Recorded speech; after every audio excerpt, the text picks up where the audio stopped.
కూడా మర్చిపోకూడదు. సాక్షాత్తు కేంద్ర ప్రభుత్వం కూడా రాజధాని అనేది రాష్ట్రాల ఇష్టం అంటూ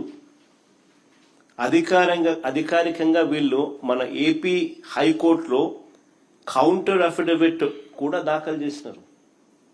కేంద్ర ప్రభుత్వం ఆంధ్రప్రదేశ్ హైకోర్టులో ఒక కౌంటర్ అఫిడవిట్ కూడా దాఖలు చేసినారు. ఈ మేరకు రాజధాని విషయంలో కేంద్ర ప్రభుత్వానికి ఎలాంటి పాత్ర లేదు అని కూడా ఆ అఫిడవిట్లో వాళ్ళు పేర్కొన్నారు. మన కళ్ళ ఎదుటే 2000 సంవత్సరంలో కేంద్రం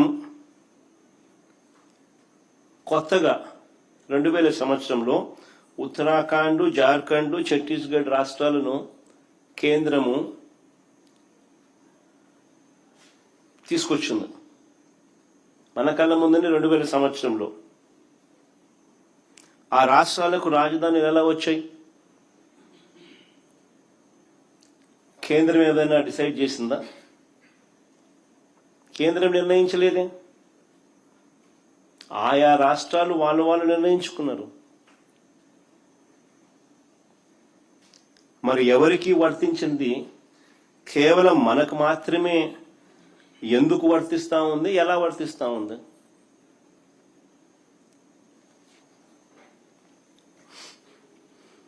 నిజంగా మరి ఎందుకు ఈ తీర్మానం పేరిట ఈ డ్రామా చేస్తా ఉన్నారు? మరి 7 ఏళ్లుగా నేను చంద్రబాబు నాయుడు గారిని అడుగుతా ఉన్నా, మరి 7 ఏళ్లుగా మీరే ముఖ్యమంత్రిగా ఉండి మొదటి టర్మ్ 5 సంవత్సరాలు, తర్వాత ఇప్పుడు 2 సంవత్సరాలు, మరి 7 ఏళ్ళు మీరే ముఖ్యమంత్రిగా ఉండి 1,00,000 ఎకరాల అమరావతిలో ఇంతవరకు కట్టింది ఎంత? 1,00,000 ఎకరాల అమరావతిలో ఈయన 7 ఏళ్ళు ముఖ్యమంత్రిగా ఉంటూ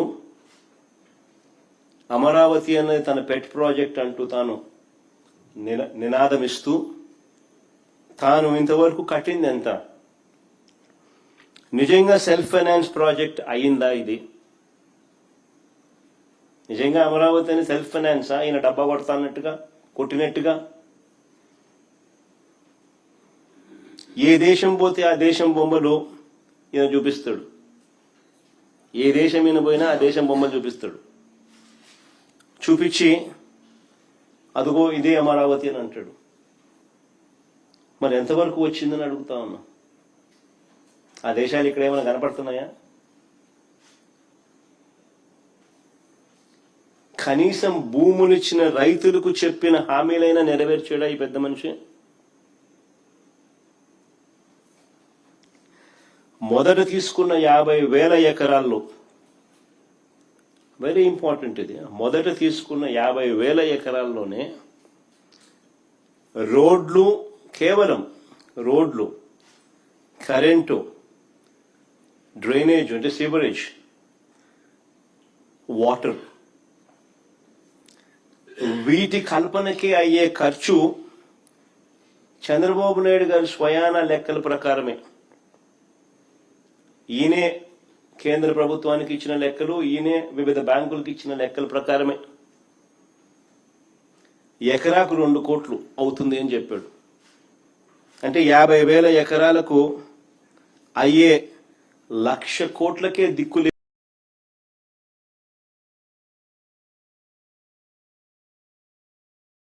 లేదనుకుంటే, 1,00,000 కోట్లకే దిక్కు లేదనుకుంటే ఇప్పుడు సడన్ గా మరో 50,000 ఎకరాలు దీనికి అదనంగా అయ్యే ఖర్చు, దీనికి సడన్ గా అదనంగా మరో 50,000 ఎకరాలు యాడ్ చేస్తున్నాడు. ఇంతకు ముందున్న 50,000 ఎకరాలు దానికయ్యే మళ్ళా అదనంగా మరో 1,00,000 కోట్ల రూపాయలు. ఇలా అమరావతిని ఎందుకు పెంచాల్సి వస్తా ఉంది? ఎందుకు పెంచుకుంటూ పోతున్నారు? ఆ డబ్బులు ఎలా వస్తాయి అంటే 1,00,000 ఎకరాల్లో, ఆ 1,00,000 ఎకరాల్లో కేవలం రోడ్లు వేయడానికి, కేవలం కరెంట్ ఇవ్వడానికి, కేవలం సేవరేజ్ వ్యవస్థ క్రియేట్ చేయడం కోసం, కేవలం నీటి వ్యవస్థ క్రియేట్ చేయడం కోసం, బేసిక్ ఇన్ఫ్రాస్ట్రక్చర్ క్రియేట్ చేయడం కోసం ఈ 1,00,000 ఎకరాలలో 2 లక్షల కోట్లు కావాలి అని వీళ్ళు చెప్పిన లెక్కల ప్రకారమే. మరి ఈ డబ్బులు ఎలా వస్తాయి? ఎన్ని సంవత్సరాలు పడుతుంది? ఎన్ని దశాబ్దాలు పడుతుంది? ఈ దశాబ్దాలు పట్టే ఈ సమయంలో, ఇన్ని సంవత్సరాలు పట్టే ఈ సమయంలో ఈ 2 లక్షల కోట్లు ఇంకా ఎంతగా పెరిగిపోతూ పోతుంది.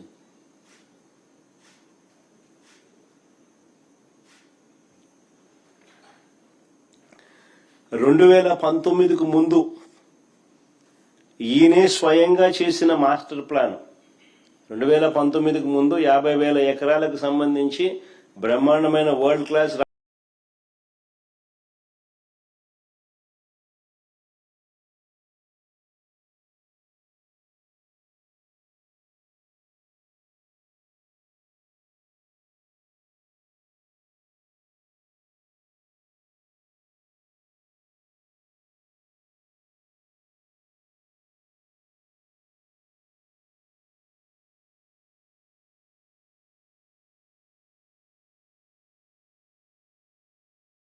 రాజధాని ఇక్కడ వస్తా ఉందని ఈయనే మాస్టర్ ప్లాన్ తయారు చేసినాడు, మనందరికీ ఊదరగొట్టి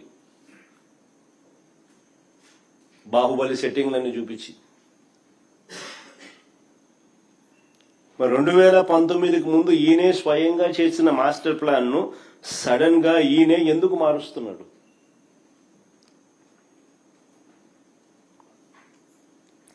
అప్పుడు ఇదే 50,000 ఎకరాల్లోనే బ్రహ్మాండమైన బెస్ట్ క్యాపిటల్ అని చెప్పి ఊదరగొట్టిన ఇదే వ్యక్తి ఈరోజు ఎందుకు మున్సిపాలిటీగా మిగిలిపోతుందని చెప్పి ఎందుకు అంటున్నాడు?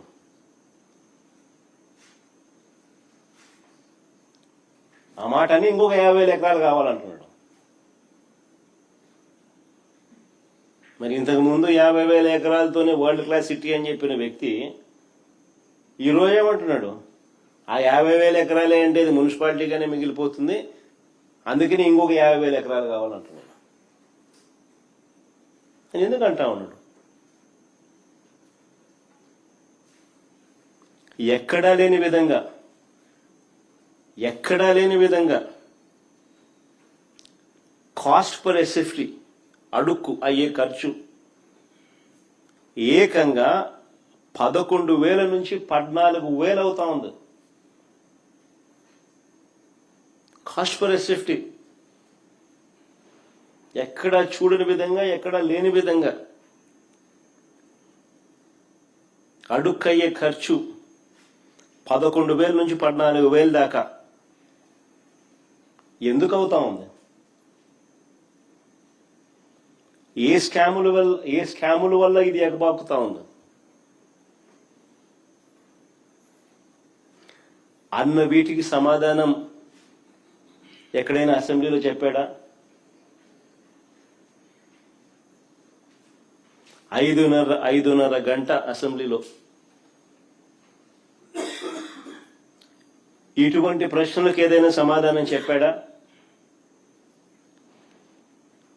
ఆ 5:30 గంటల సమావేశం కేవలం జగన్ను, వైఎస్ఆర్ కాంగ్రెస్ పార్టీని దుమ్మెత్తిపోయడానికి, బూతులు తిట్టడానికి మాత్రమే వాడుకున్నారు.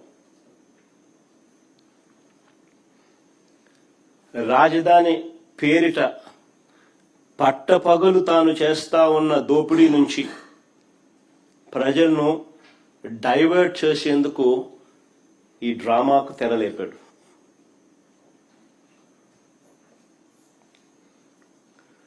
ఆశ్చర్యం ఏమిటో తెలుసా? ఓవైపున అసెంబ్లీ పిలుస్తాడు. ఇంతకుముందు నేను అన్నాను కదా, ఈ మనిషికి చిత్తశుద్ధి లేదు, నిజాయితీ అంతకన్నా లేదు అని చెప్పి. ఆశ్చర్యం ఏమిటి అని అంటే, ఓవైపు అసెంబ్లీని పిలుస్తాడు, ఇంకోవైపు అదే చట్టసభలో భాగమైన కౌన్సిల్ను పిలవడు.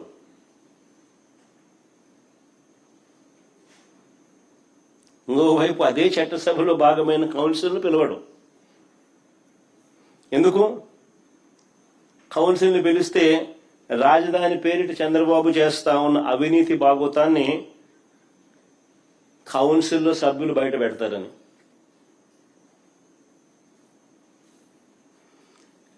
ఈయన బండారాన్ని అంతా కూడా వాళ్ళు కడిగి పాడేస్తారని.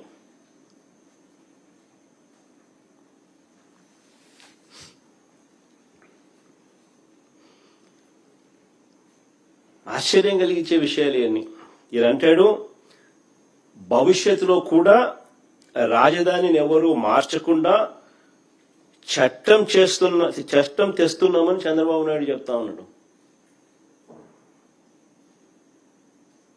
భవిష్యత్తులో కూడా రాజధానిని ఎవరు మార్చకుండా చట్టం తెస్తున్నామని చంద్రబాబు చెప్తా ఉన్నాడు.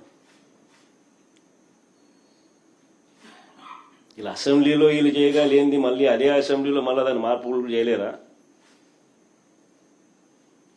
చట్టాల గురించి మాట్లాడే ఈ వ్యక్తి చట్ట సవరణల గురించి మాట్లాడా? తెలియదా ఈయనకేమన్నా? తెలుసు, కానీ డ్రామా.